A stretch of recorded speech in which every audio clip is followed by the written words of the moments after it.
Universidad del Valle, del Departamento de Química, ella es ingeniera química, magíster en química también, Natalia. No, soy magíster en ingeniería química. Ah, magíster en ingeniería química y ahora estás adelantando estudios de doctorado en química, ¿cierto? Sí, señora, sí, profesora. ¿Mm? Y lo más importante es profesora Del de semillero. profesora del módulo de química de semillero. Bueno, de un módulo específico de química, que tú sabrás mejor que yo el nombre. Sí, estamos viendo el módulo átomos, gases y estequiometría con semillero y también hago parte de la parte del NAS, que es nuestro pre-ICFES, que se llama nivelación avanzada superior, di toda la parte de química del NAS y pues con los chicos ahora a quien invité a esta charla, a todos mis estudiantes de semillero también. Ah, qué bien. Pues Natalie es parte de la comunidad semilleros desde hace ya cuántos años, Natalie. Este es el tercer semestre, 1 año y medio. Desde hace año y medio, lo mismo que yo. Yo también ¿Mm? llevo año y medio en semilleros. Eh, Les quiero anunciar también que, aunque lo voy a volver a repetir al final, que para el próximo viernes tenemos la charla del profesor Roberto Carlos Barragán de lenguaje. Él es el coordinador de los módulos de lenguaje, lectura crítica, escritura. Y Roberto Carlos Barragán nos va a hablar de encuentros con la obra de Gabriel García Márquez, Macondo en los tiempos del COVID-19. Wow, Entonces, espectacular. pero vamos anunciando. Bueno, yo creo que por aquí ya hay bastantes asistentes. Para los que acaban de llegar, bienvenidas, bienvenidos todos y todas a esta nueva sesión del ciclo de charlas del programa Semillero Universidad del Valle.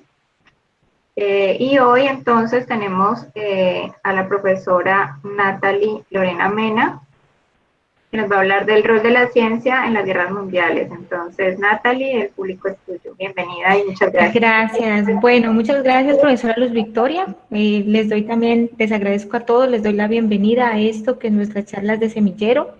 En este espacio vamos a hablar de ciencia.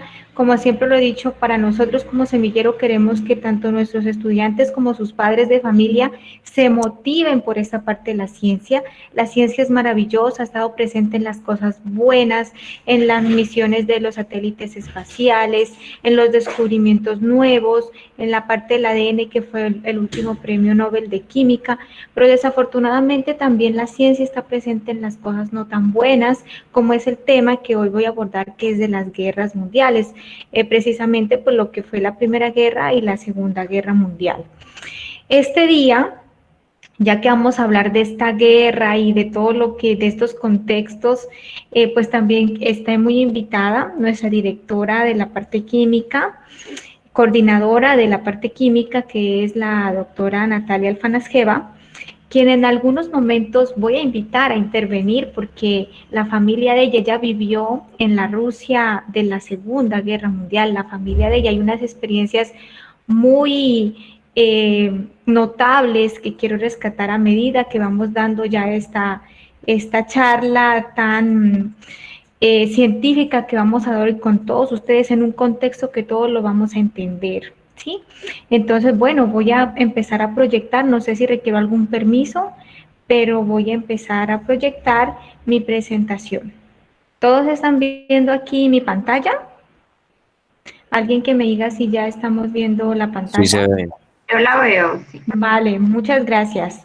Bueno, entonces bienvenidos todos a lo que es esta charla de semillero de nuestros viernes de semillero, el rol de la ciencia en las guerras mundiales. Entonces, como ya me presentó la profesora Luz Victoria, mi nombre es Natalie Mena, soy ingeniera química de la Universidad del Valle, docente hora cátedra del Departamento de Química, docente del semillero del módulo Átomos, Gases y Estequiometría, docente del módulo NAS de nivelación avanzada superior también. Y hoy quiero mostrarles y hablarles de este papel tan importante de la ciencia en las guerras mundiales. Bueno, lo primero, voy a ver si puedo proyectar. He tenido algunos inconvenientes cuando paso de diapositiva, así que si de pronto se queda en alguna estancada, le pido por favor a la parte de coordinación que me lo haga saber para terminar la proyección y hacerlo en la visión de editable. Bueno, hay una frase muy importante de Albert Einstein que dice que el mundo no está amenazado por las malas personas, sino por aquellas que permiten la maldad. Esa fue una frase que contextualizó este científico en pro de todo lo que ha sido la ciencia en el margen de la guerra. Ustedes pueden ver en las imágenes, hay muy pocas imágenes de lo que fue la Primera Guerra Mundial, porque la tecnología en aquellos años no era Perdón, tan sofisticada. ¿Sí? ¿estás en la segunda diapositiva? Sí, Yo estoy en la primera. listo, ya. Entonces prefiero verlo Ah, aquí porque he tenido ese problema, entonces lo vamos a ver aquí, en esta, mejor en este formato, ¿vale?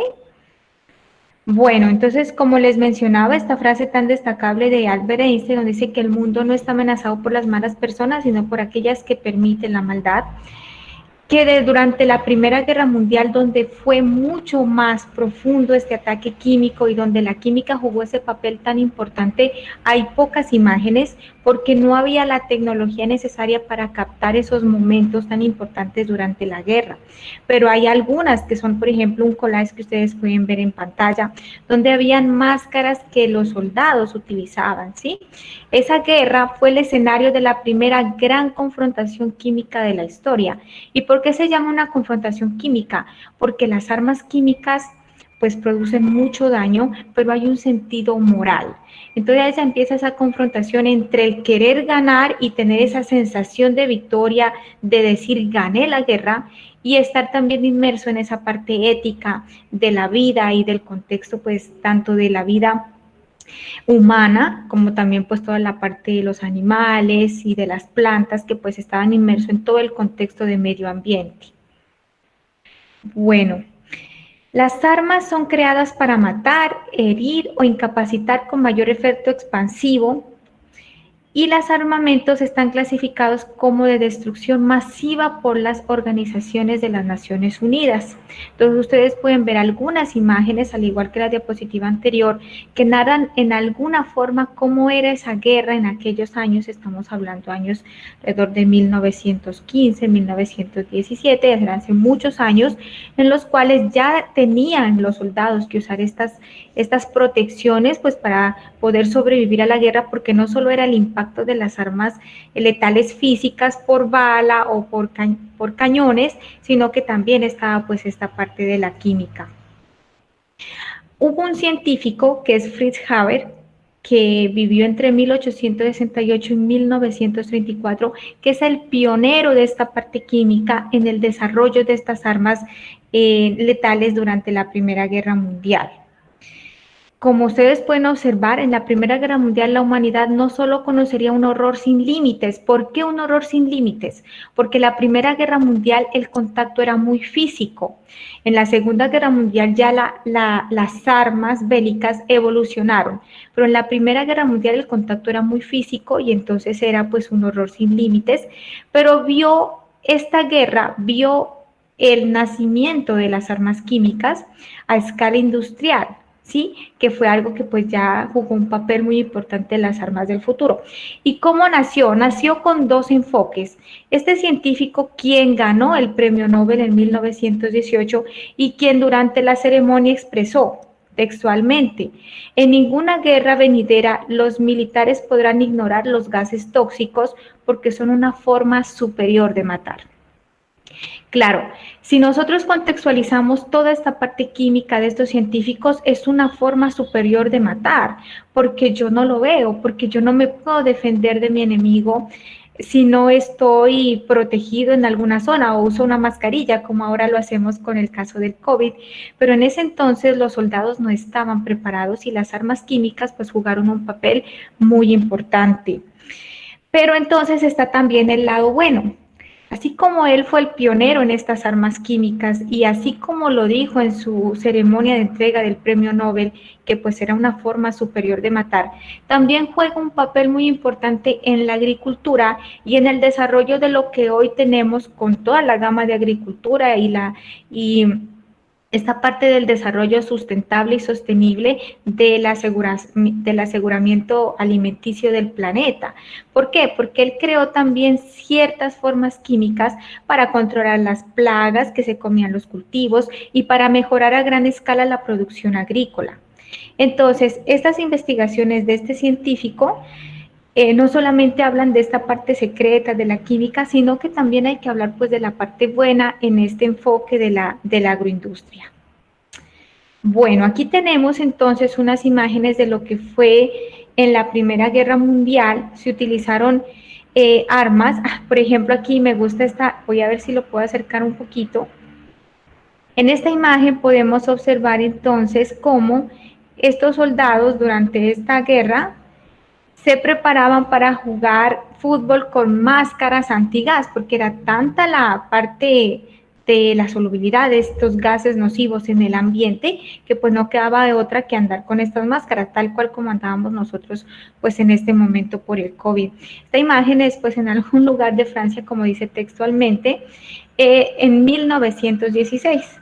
Entonces, una de las armas químicas que se empezaron a usar en esa Primera Guerra Mundial está las granadas con bromoacetato de etilo. Entonces aquí quise poner para que mis estudiantes puedan ver esa forma, esos grupos funcionales de lo que era el bromoacetato de etilo, que era pues un gas bastante mortífero que se mandó durante esta guerra mundial.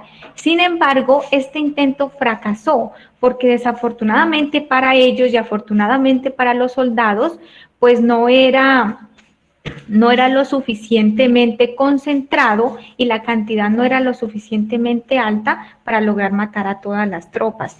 Entonces ellos lo vieron como un fracaso, pero se pudo lanzar sobre los campos y entonces pues si no afectó tanto a los soldados como ellos querían, pues sí afectó a toda la fauna y la flora.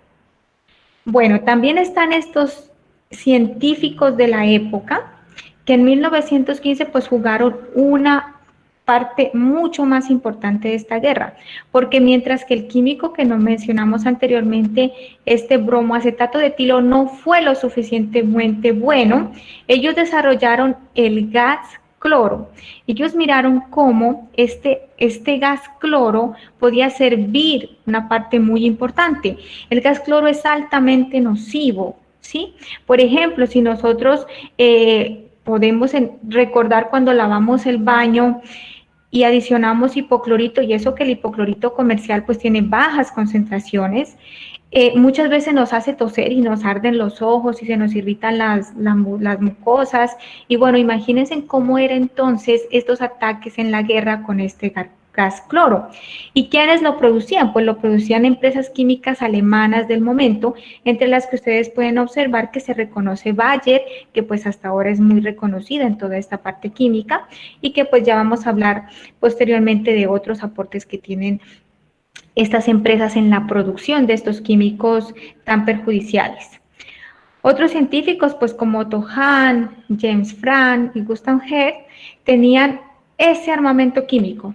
Hay algo muy importante que yo siempre resalto con mis estudiantes y es que el que tiene el conocimiento tiene el poder. Estos químicos tenían el conocimiento y por lo tanto crean estas armas químicas para tener el poder, porque pues esa es como la línea de la ciencia, desafortunadamente utilizado para estos fines bélicos. Bueno, entonces ellos tenían que encontrar una forma de llevar los gases y diseñaron estas que ustedes pueden ver en esta sección, que son pues ya imágenes de lo que queda de la guerra, de lo que se encuentran muchas veces enterrados en fosas o en casas muy antiguas, que eran bombonas de metal donde llevaban los gases y pues donde almacenaban ese cloro para, en la parte de Alemania, pues para combatir con los enemigos, con esta parte química, era de fácil transporte al campo de batalla, lo podían llevar en sus bolsos, lo podían transportar con facilidad y pues eso les permitía derramarlo entre todos los soldados y que pues tuviesen esos efectos tan nocivos. ¿Qué causaba? Causaba un cierto deterioro mental en los soldados, un desgaste no solamente psicológico, sino físico, y pues la letalidad del gas como tal por la solubilidad que tenía ese gas, y por las afectaciones pues, pulmonares que les daban a los soldados. Bueno, por ejemplo, en esta imagen vemos lo que fue muy importante la batalla de Loos en Francia. Es importante mencionar esta batalla porque en esta batalla, en 1915, los aliados respondieron con 5.500 bombonas de cloro en la batalla. Ustedes se imaginan 5.500 bombonas de ese gas, pues en plena batalla era un arma muy mortífera y pues eso hizo que ellos fracasaran en su ideal, porque ellos querían matar muchísimo más personas. Esto es porque los alemanes en un principio utilizaron 11.000 de estas bombonas cargadas de cloro, pero desafortunadamente el viento corrió en contra de ellos y se terminaron absorbiendo ellos mismos el cloro y por lo tanto fracasó ese 22 de abril esa parte pues que ellos tenían como estrategia militar. ¿Sí? Entonces, así fue como iban armando ya toda esta parte, como esta logística de la química en las guerras, ya se daban cuenta que tenían que, según las condiciones meteorológicas, lanzar o no lanzar las bombonas cargadas de cloro, porque o el viento les regresaba y terminaban afectándolos a ellos mismos, o si no, pues simplemente llovía y cambiaba la solubilidad y pues no tenían el mismo efecto. Aunque se habla, como ustedes pueden observar en la diapositiva, de 800 muertos y 3.000 afectados, porque es lo nocivo que es este gas en lo que fue nocivo, pues este gas en este contexto de la batalla de Loos.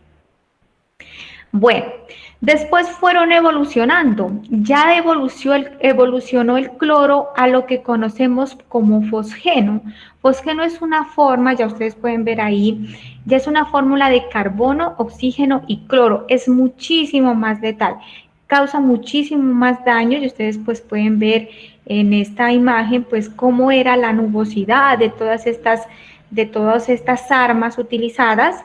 Los primeros en utilizarlo fueron los alemanes. En esta batalla del 19 de diciembre de 1915 utilizaron 4.000 bombonas cargadas de un porcentaje mayoritario de cloro porque ya sabían que funcionaba, ya habían 800 muertos en un antecedente, y 25% de fosgeno, que es esa nueva forma del cloro, y la bautizaron como estrella blanca, esta nueva como pócima pues de esos porcentajes de cloro y fosgeno que fue utilizada ya como un arma mucho más letal.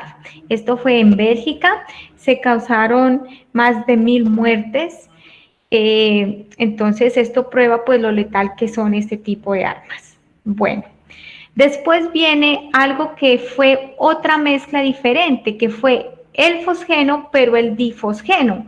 Aquí podemos observar entonces el fosgeno y el difosgeno, que pues es otra forma química, un gas muy letal, sobre todo para la parte de los pulmones.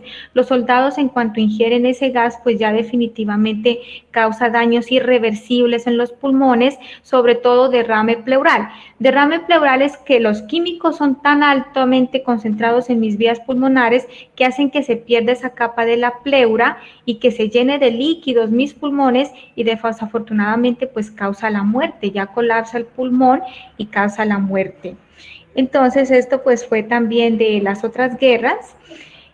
Los alemanes lanzaron ataques masivos disparando más de 100.000 proyectiles de lo que llamaron Cruz Verde, así llamaban a estas armas, ya eran mezclas de fosgeno y de difosgeno sobre las tropas galas. ¿Qué hizo? Pues que se afectaran todos los soldados y que pues murieran en forma masiva durante esta guerra.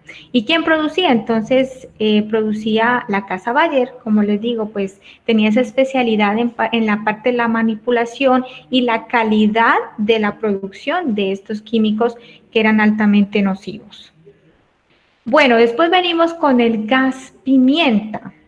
Este gas pimienta, pues que muchas veces los hemos conocido, pero fue un gas que que tenía una forma de cloro y azufre.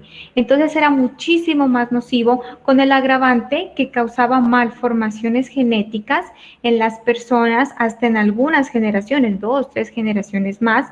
Y pues este era el rey de los gases. ¿Por qué? Porque afectaba y quemaba todas las partes del cuerpo donde hubiese sudoración. o donde hubiese pues algún fluido, y pues ustedes saben cómo debe ser ese contexto de la guerra, entonces era muy mortal.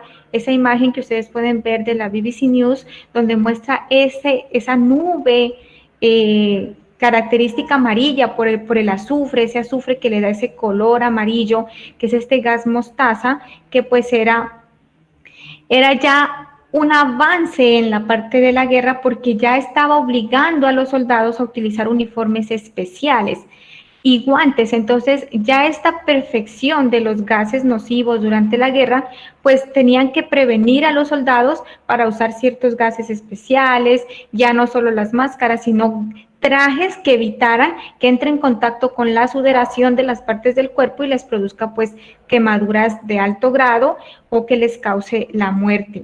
Ahí podemos ver pues donde se acumula el sudor, como axilas, genitales, y estas eran lesiones muy graves que provocaban estos gases. Bueno, hay una parte muy importante que es en la guerra de Vietnam que quiero atraer a la colación porque es algo pues de bastante delicado, que es hablar del glifosato. Durante esta guerra de Vietnam se suponía que el glifosato se usó para erradicar la maleza, es decir, las matas que ya estaban pues muy crecidas, esa parte boscosa que no dejaba pues que la guerra se dé en su mayor esplendor. Sí, se utilizó glifosato, pero ¿qué pasó? Pasó que terminó afectando drásticamente a los soldados. ¿Por qué? Porque este glifosato, pues es también un arma química. Hasta el momento, ustedes saben, lo utilizamos en Colombia para erradicar los cultivos ilícitos, pero es altamente nocivo. Es una antología toxicológica del glifosato desde esa guerra y lo seguimos utilizando en este momento. Por eso han habido pues tantas demandas, tantas confrontaciones, tantos debates con los que nos topamos a diario en la televisión, en las noticias sobre el uso de este glifosato. Este glifosato es como si nosotros en este momento recordáramos esas imágenes de la Primera Guerra y de lo difícil que fue vivir esas épocas, pues en cuanto a las tropas de los soldados, ¿sí? Por las afectaciones no solo a la integridad humana, a la moral, como les decía cuando arrancamos esta charla, sino pues también a la parte de la flora, la fauna, la contaminación de los efluentes hídricos, agua abajo van a estar de las quebraditas, por ejemplo, van a estar las bocatomas para los municipios. Entonces, sigue viendo esta parte que sí quería mencionarlo porque sin querer el glifosato, utilizado en aquellos años en la guerra de Vietnam, pues se quiso darle un uso para erradicar la maleza y despejar el área, pero terminó afectando muy drásticamente a los soldados de la época, de la misma tropa, ni siquiera era el enemigo, eran los soldados de la misma tropa los que se vieron afectados. Bueno, entonces, en cuanto a eso, Bayer, esta noticia me gusta mucho porque esta es reciente. Bayer aceptó indemnizar a las víctimas del glifosato, ¿sí? Con más de, ustedes pueden ahí, 10.000 millones de dólares, ¿sí? Porque el glifosato es malo. Entonces llegó esa controversia ya de decir, bueno, miren, estamos en pleno siglo XXI. Habíamos firmado ya después de la Primera Guerra Mundial, se firmaron pactos, ¿por qué? Por la moral, porque hay que respetar esa integridad de la vida de las otras personas. Se firmaron pactos y eso llevó pues a tener manifestaciones para parar la producción de glifosato, para dejarlo de utilizar y pues estas indemnizaciones multimillonarias. Bueno, entonces después de contextualizar eso y ya pasando a esto que fue la Segunda Guerra Mundial entre 1939 y 1945, por motivos morales se prohibieron las armas químicas. Ya nadie podía mandar bombas o bueno, este tipo de almacenamiento de gases de cloro, ni de gas mostaza, ni de fosgeno, ya no podían enviarlos a la guerra porque ya se prohibieron por razones morales, como ustedes pueden ver ahí. Esto pues logró pactos importantes entre las organizaciones que tenían que ver con la salud, con la protección del medio ambiente y sobre todo con la parte moral para prohibir esas armas que tuviesen que ver con la parte química, pues de gran afectación a las tropas, tanto a las contrarias como a las propias, y entonces se prohibió durante la Segunda Guerra Mundial, pero pues sin embargo, como todos sabemos, nació para la Segunda Guerra Mundial un concepto ya de la química, de la ciencia, mucho más avanzado, ya estamos hablando de los años 1945, ya la ciencia había avanzado mucho más, ya habían muchos más premios Nobel que desafortunadamente pues utilizaban ese conocimiento para la creación de estas bombas, porque como les repito, el que tiene el conocimiento tiene el poder.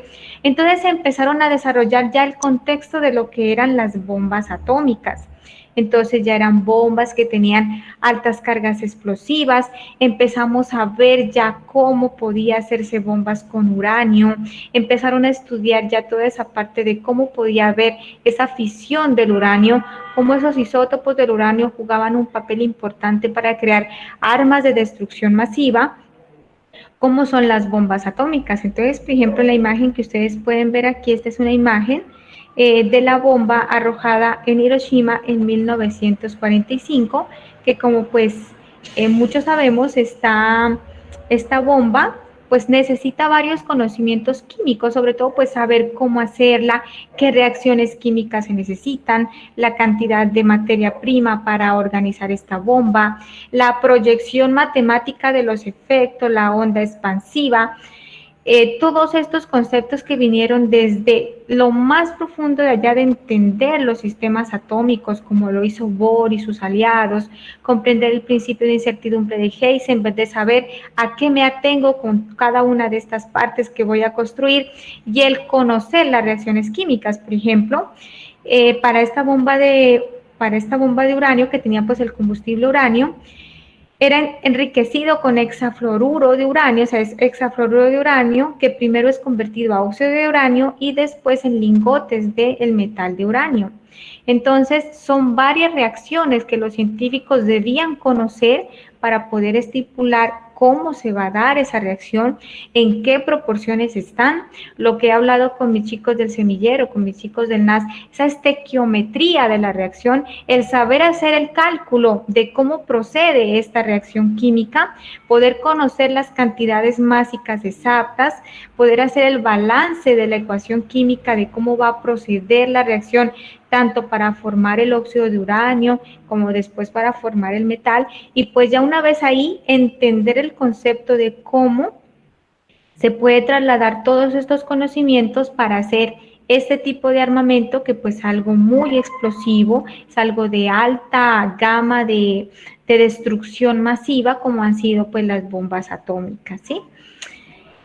Bueno, también está en este contexto de las bombas atómicas, está el concepto muy importante de entender qué son los isótopos, así como está el uranio, que es radioactivo, pues con la parte de sus isótopos y comprender esta parte del uranio. Voy a devolverme un momentico, porque como ustedes saben y como mis chicos han escuchado y las series que les he recomendado, por ejemplo, Chernobyl, con los reactores de uranio, el entender cómo fue ese accidente, que pues fue de los accidentes nucleares más grandes de la historia, cómo fue que ese reactor de uranio explotó y causó esa contaminación radiactiva. Ustedes saben que Chernobyl aún tiene grandes rasgos de contaminación radiactiva, que no se puede vivir. Sin embargo, vemos documentales como la naturaleza ha regresado, ha podido volver a retomar pues esas formas de vida.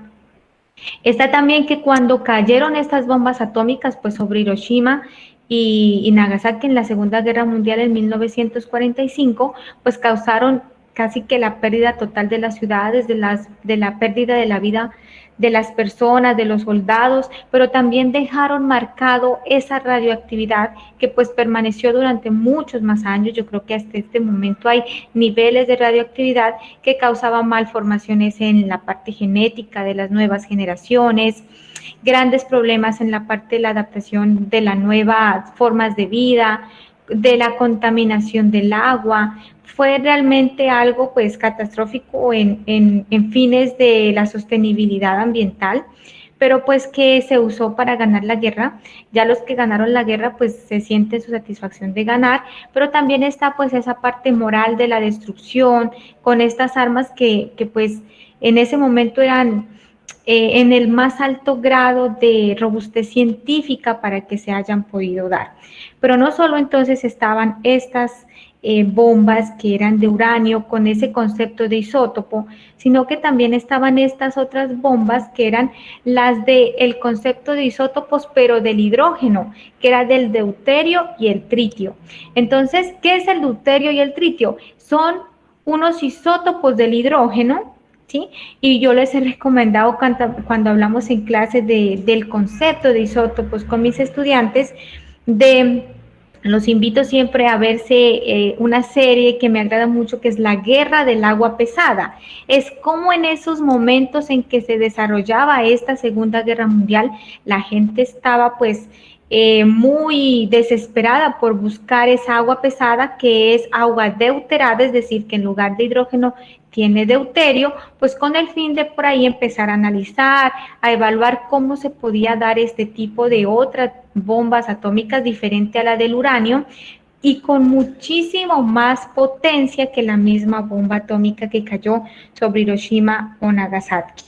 Entonces, ¿cómo se da esto? Es tan grande la energía que se da en la reacción, que se propaga a merced de los neutrones, es tan alta que se desprende en la reacción, que pues crea este efecto de expansión masiva y de destrucción masiva que, que se ha dado al crear estas bombas. Bueno, aquí tengo una imagen que pues es muy representativa de lo que era la bomba nuclear y de lo que era la bomba de hidrógeno. Una cosa es esa bomba nuclear con ese concepto de uranio radioactivo, de los isótopos del uranio, pero cuando ya hablamos de la bomba de los isótopos de hidrógeno, de ese deuterio y tritio, ya ustedes se dan cuenta cómo es tan masivo. Esta bomba de hidrógeno fue detonada en las Islas Marshall el 1 de noviembre de 1952 durante una prueba. Y ustedes pueden imaginar que alcanzó una temperatura de 15 millones de grados, tan caliente como el núcleo del Sol por unas fracciones de segundo. ¿Ustedes se imaginan el impacto ambiental que produjo detonar esta bomba al alcanzarse 15 millones de grados? Pues es una afectación muy grande al medio ambiente, a los ecosistemas acuáticos terrestres, por esa cantidad de energía que liberan estas bombas y que pues desafortunadamente son cosas que ya son irreversibles, es decir, que ya se afectan y que ya perdurarán por muchísimos años y van a seguir con esas afectaciones en función del tiempo, tanto en los ecosistemas como en las personas. ¿Sí? Entonces, como les había comentado, pues en el desarrollo de la Segunda Guerra Mundial, el hecho de que existan estas bombas, sobre todo la bomba de uranio, que fue pues la que cayó sobre Hiroshima en 1945, toda la ciencia que hay detrás de esto, todo lo que tuvieron que vivir las personas, que pues imagínense ustedes, si nosotros sentimos temor de que nos contagien en este momento por el COVID, ustedes imaginen el temor de que sobre nuestra casa, sobre nuestra ciudad, caiga una bomba atómica con la energía suficiente para destruirlo todo. Entonces, sí, en este momento quisiera que si la profesora Natalia, quien es procedente de Rusia y conoce pues su historia muy bien en este contexto de la Segunda Guerra, quisiera aportar algo importante en este momento de nuestra conversación. No sé si la profe está ahí y... Sí, yo estoy aquí. Gracias, Natalia. Gracias, profesora. Bueno, no preparé especialmente para charlar con ustedes, pero sí les quiero compartir unos comentarios sobre el tema, porque para todos ustedes el tema de la Segunda Guerra Mundial es un tema del pasado, es un tema muy lejano. Y yo primero quiero hacer reflexión sobre el gas mostaza que mostró la profesora Natalie, porque al dictar el curso de química orgánica, yo hago la pregunta a mis estudiantes: cuando viene la época de la guerra, las grandes empresas químicas producen una cantidad de armamento, las armas químicas, después los almacenan, y almacenar o pueden ocurrir hasta unos accidentes, pueden ocurrir escapes. No se puede guardar este arma química como por ejemplo gas mostaza. Profesora, ¿puede regresar al diapositivo? Creo que es 11. Claro que sí, sí señora, ya regreso. Sí. Entonces, aquí está el gas mostaza. Ajá, este es con 2 cloros, y yo siempre pregunto a los estudiantes, ¿cómo se puede eliminar este gas almacenado? ¿Qué se puede hacer? Porque no se puede tener almacenado en la bodega, porque hace poco conocemos qué es lo que ocurrió en el Líbano. ¿Por qué ocurrió la explosión? En realidad, esto fue error humano también, porque almacenaron cantidades de fertilizantes, lo quitaron de un barco que no cumplía unos papeles y lo almacenaron en el puerto. Pero olvidaron que el nitrato, por la humedad, por las condiciones que pueden ocurrir en una bodega no adecuada, puede ocurrir la explosión. La gente se olvidó y llegó una tragedia. ¿Por qué? Porque no conocieron la química sencilla del compuesto nitrato de amonio y otros que habían. Ahí habían toneladas. Y aquí hablando de gas mostaza, yo recordé del grupo del semillero, yo dictando el curso de química orgánica, pregunto a mis estudiantes, ¿cómo podemos convertir este gas mostaza con 2 cloros en algo que es inofensivo? Y les muestro una reacción por mecanismos de sustitución nucleofílica, cómo convertir y sustituir estos cloros por el grupo OH de alcoholes y cómo se convierte con 2 sencillos pasos el gas mostaza en un alcohol, en un dialcohol, y cómo se convierte en algo que puede ser útil, porque la guerra, al tener tantas armas, después tiene unas bodegas almacenados de estas sustancias peligrosas y que al escapar pueden hacer el daño al mismo sitio de almacenamiento. También quiero reflexionar un poquito sobre Chernobyl. Cuando ocurrió la tragedia, yo estuve en Moscú. Me acuerdo, este año 1986, este año fue bastante difícil. Hasta decían que era por el calendario chino, este fue el año de tigre. Y el año empezó con los terremotos en Rumania, en Moldavia, después en mayo ocurrió, esto fue antes de la fiesta de 1 de mayo, y ocurrió este desastre, lo que en realidad fue una pequeña falla mecánica, lo que no funcionó, el absorbente enorme, más de 1 metro de carbono, no pudo bajar para disminuir la reacción. Entonces, el técnico que estaba ahí al frente del computador le dio pena llamar a la mitad de la noche a su jefe, porque fue fiesta, fue, algo en todo el país, y al perder el tiempo dejaron desarrollarse a la reacción, y lo que se convirtió en un desastre. Entonces, la toma de decisiones debería reportar inmediatamente, debería avisar todos, incluyendo hasta Moscú. Esto fue en Ucrania, no lo hicieron, decidieron acallar, decidieron no llamar a todos, y el resultado fue desastroso. Sabemos cómo ocurrió todo, y la explosión, cuántos fueron, la gente murieron de quemaduras, murieron de varios problemas, y todavía siguen las personas que sobrevivieron, que tienen los hijos con problemas, genéticos, etcétera, y todavía la reacción está ahí siguiendo. Para que se acabe la reacción bajo el sarcófago, necesita 800 años. 800 años. Entonces, ¿qué hicieron? Construyeron un sarcófago, un cascarón encima, la reacción sigue allá, pero las temperaturas son muy altas y el sarcófago ya empezó a agrietarse, hay unos mini frisuras, grietas, y ahora los gobernantes en Ucrania, porque ahora Ucrania es otro país, no pertenece a Rusia, están solicitando a todos los países europeos ayudar a construir otra capa de sarcófago que puede explotar, sí, porque la reacción dura y dura hasta que se acabe naturalmente. 800 años. 800. Profesora Natalia, muchas gracias. Yo quisiera que usted nos comparta Si no, tranquila, yo quisiera que usted nos comparta, profe, en este contexto de lo que su familia vivió, como se dice, cuando bueno. de lo que su familia vivió, profe, en esa Rusia de la Segunda Guerra Mundial, en este contexto, pues, de todas estas armas, de todo este conocimiento, sí me gustaría que usted nos compartiera algo para todos los que estamos aquí presentes. Sería muy valioso escuchar eso, pues, porque no es común escucharlo siempre. Sí, mi familia, claro, como todos, ha tocado la guerra. Mi abuelo nunca regresó de la guerra, fue fotocorresponsal, se fue a hacer las fotos y nunca regresó, se quedó ahí en el campo, nunca lo encontraron porque esto fue la época de nieve y esto sí fue la primera tragedia.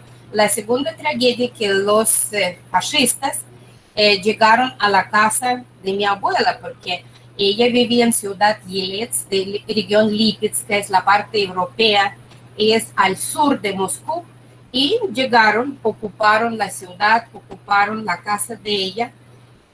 Ella vivía allá con sus hijos y mi mamá, el hermano de ella y otro hermanito pequeño.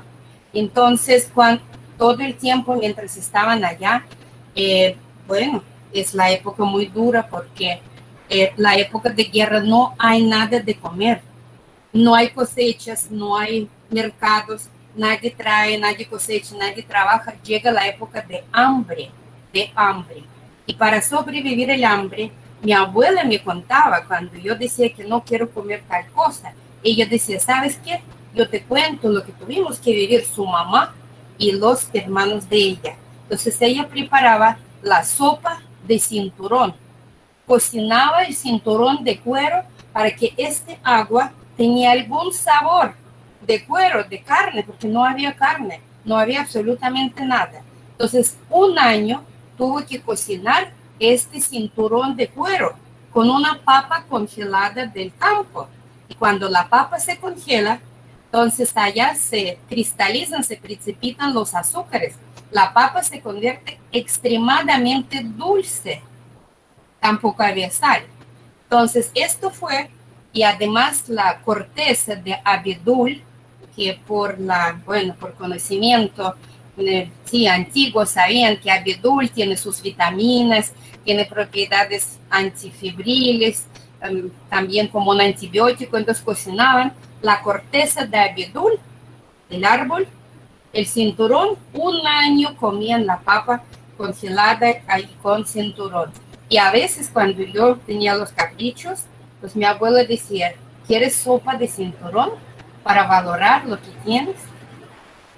Muchas gracias, profesora. Sí, esa anécdota me encanta de la profesora porque es algo que nos contextualiza lo difícil que es a todos, para que ustedes vean lo difícil que es la guerra, lo difícil que han sido toda esta evolución de la parte química, pues hacia esas armas de destrucción, hacia que todo esté enfocado, que la agricultura quede aparte, que no haya nada que comer, que todo esté enfocado hacia el sustento de la guerra, que los científicos no trabajen por ver cómo mejorar la calidad de los nutrientes en el suelo, sino para darnos mejor alimento, sino que todos los científicos trabajen en pro de quién desarrolla primero la mayor arma mortal basado en estas reacciones químicas de la guerra pesada con la parte del agua deuterada, del arma de destrucción masiva con uranio, que fue la bomba de Hiroshima y Nagasaki.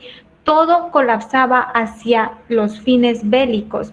Entonces, ese ha sido el contexto de todo lo que hemos vivido aquí, como les decía, esas comparaciones entre esta bomba atómica nuclear y la bomba de hidrógeno, que es muchísimo más potente, todo lo que puede venir de hoy en adelante con todo el desarrollo de la ciencia, pues afortunadamente en este momento, después de todos los protocolos que se firmaron en pro de respetar la moral en estos tiempos de guerra, pues se ha mitigado un poquito, pero aún se sigue investigando para fines bélicos, se sigue investigando cómo mejorar ese potencial de los combustibles, cómo mejorarle el alcance de las armas de fuego con toda esa teoría, ya la teoría cinética, la teoría de la combustión, buscar el mejor combustible que me dé el mejor impulso en ese concepto de combustión, el más eficiente, y eso es lo que se viene y se seguirá desarrollando pues en pro de esta parte bélica.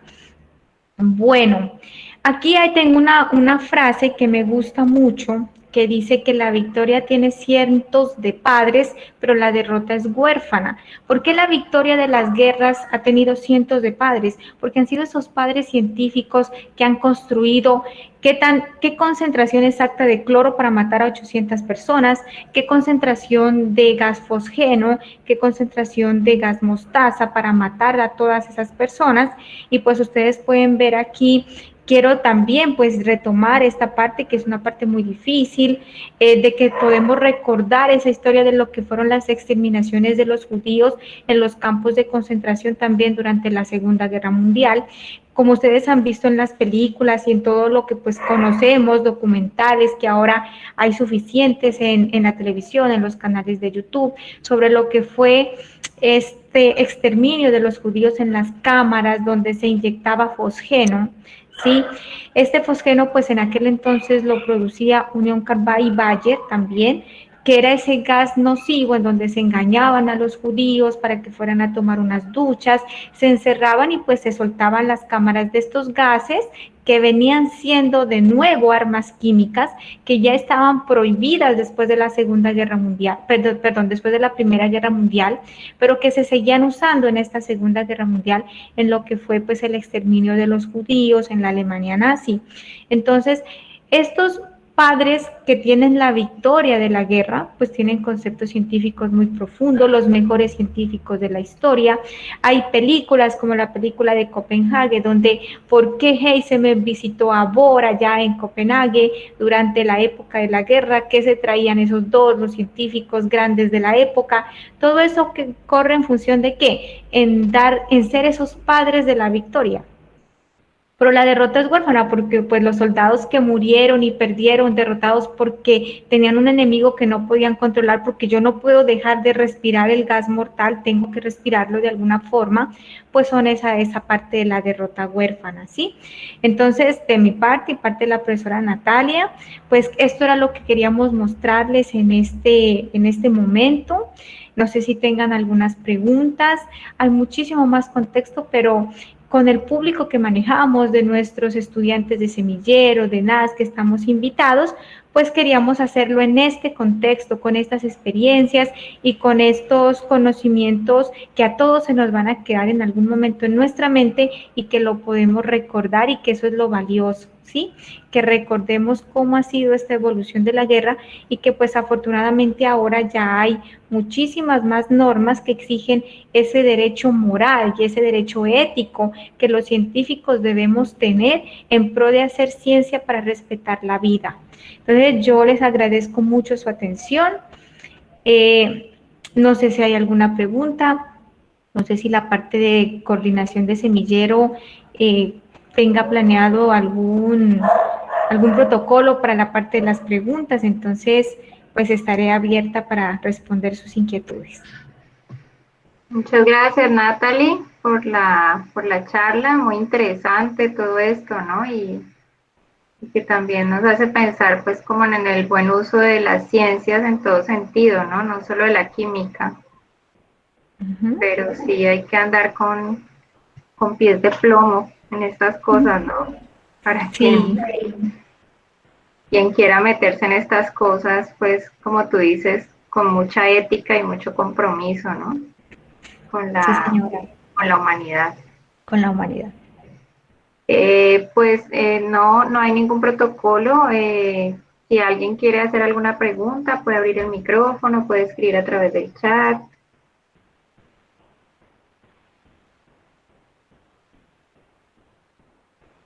Estamos conectados.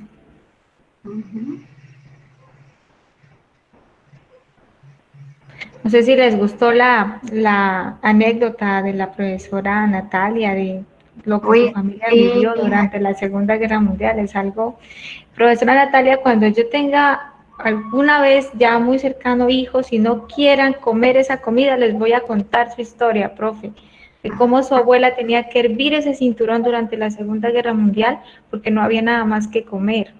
Es demasiado significativa, de verdad.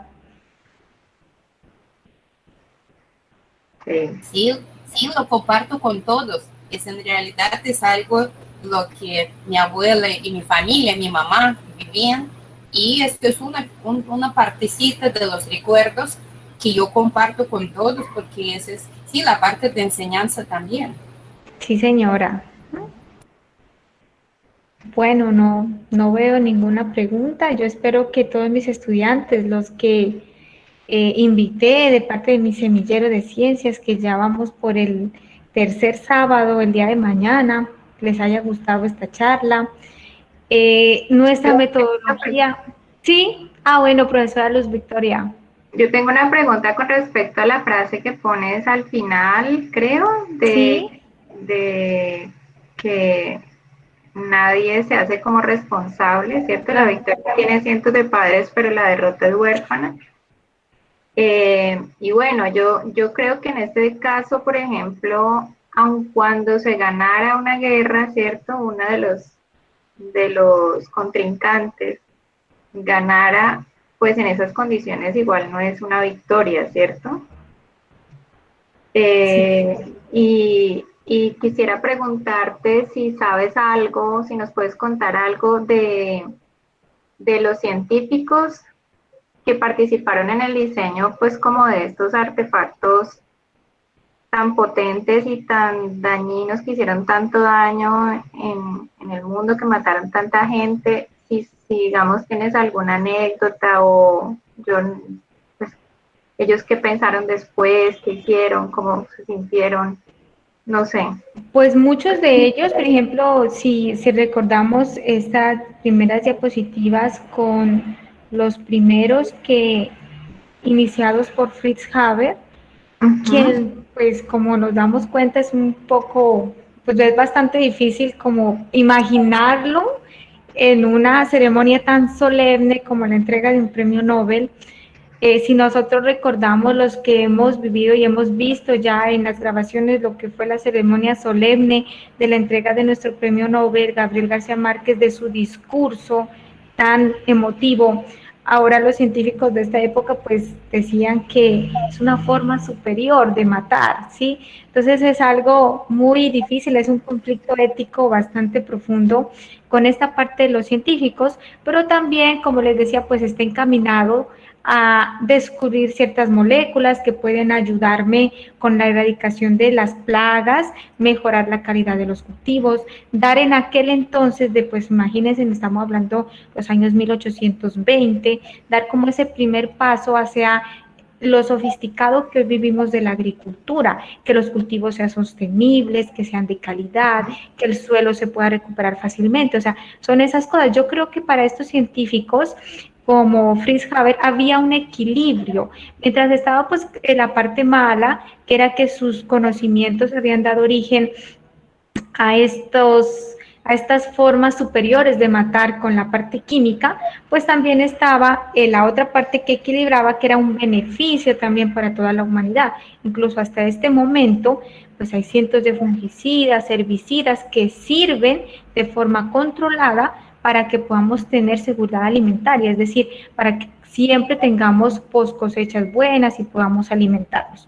Por otra parte, pues está el caso de los que empezaron con lo de la bomba atómica. Bueno, aquí también pues está Otto Hahn, James Franck, Gustav Hertz, que colaboraron pues también en el cómo, o sea, aquí hay mucho, esto es de las ciencias en total, esto es de las ciencias naturales y exactas, esto es química, biología, física, matemática, todas estas ciencias naturales son las que contribuyen a el conocimiento y el poder desarrollar estas armas. Entonces, por ejemplo, estos científicos, pues siempre va a haber esa parte moral, ¿sí? Por ejemplo, yo les recomiendo a mis estudiantes ya cuando empezamos a hablar del átomo, todo empieza con entender por qué se dan esas transiciones, porque hay niveles de energía, por qué los neutrones, electrones, protones tienen energía dentro del átomo, y esos conceptos son los que estos científicos como Bohr, por ejemplo, cuando Bohr se ganó su premio Nobel de Química, a él en Copenhague, una casa alemana de cerveza, le instaló directamente de la fábrica de cerveza al lavaplatos de la casa de él, directamente el ducto, es decir, él cada vez que quería tomar cerveza simplemente abría su llave y tomaba. Estos científicos de la época de estos premios Nobel, pues empezaron a hacer pininos en cómo podemos llegar a que esos isótopos, por ejemplo el del uranio, llegue a fisionarse, a generar esa energía tan grande, y entonces ya empezó toda la parte matemática, empezar a entender que los principios de incertidumbre, que la velocidad y que la posición y esa energía que tienen los átomos, todo es una contribución de toda la ciencia, no solo es química, está la parte física, los modelamientos matemáticos para mirar el electrón como una onda. Son todos estos conocimientos científicos que pues convergen en una sola cosa. Desafortunadamente, pues esa obra, esa película que les hablo de Copenhague, esa película es una obra de teatro de unos diálogos entre Bohr y Heisenberg que llevaron al cine. Entonces esos diálogos secretos de por qué se visitaban en sus casas, de qué hablaban, qué complot estaban planeando, cómo Estados Unidos, pues me imagino en aquel entonces los estaba presionando. Ellos eran los científicos de la época, ellos eran las personas en las que todos iban a poner su atención y a los que todos creían, porque si eran premios Nobel, si se habían ganado tanto reconocimiento, pues tenían que colaborar en esos proyectos, sobre todo para la bomba atómica. Entonces es como todo ese secreto también entre la parte de ellos, que son los que tienen el conocimiento y el poder, y también en esa parte ética de ellos, porque en esos diálogos pues de pronto está que el uno quería, que el otro no quería, que el uno pensaba en la destrucción masiva, pero el otro decía, mira el interés común pues de que Estados Unidos hiciera parte de los vencedores de esa guerra. Entonces está en toda esa parte de enfocada en el conocimiento y el poder, sobre todo de estos grandes científicos pues que vivieron durante esta época y aportaron hacia estas armas de destrucción masiva. Ok, Natalie, muchas gracias. Bueno, profesora, preguntas.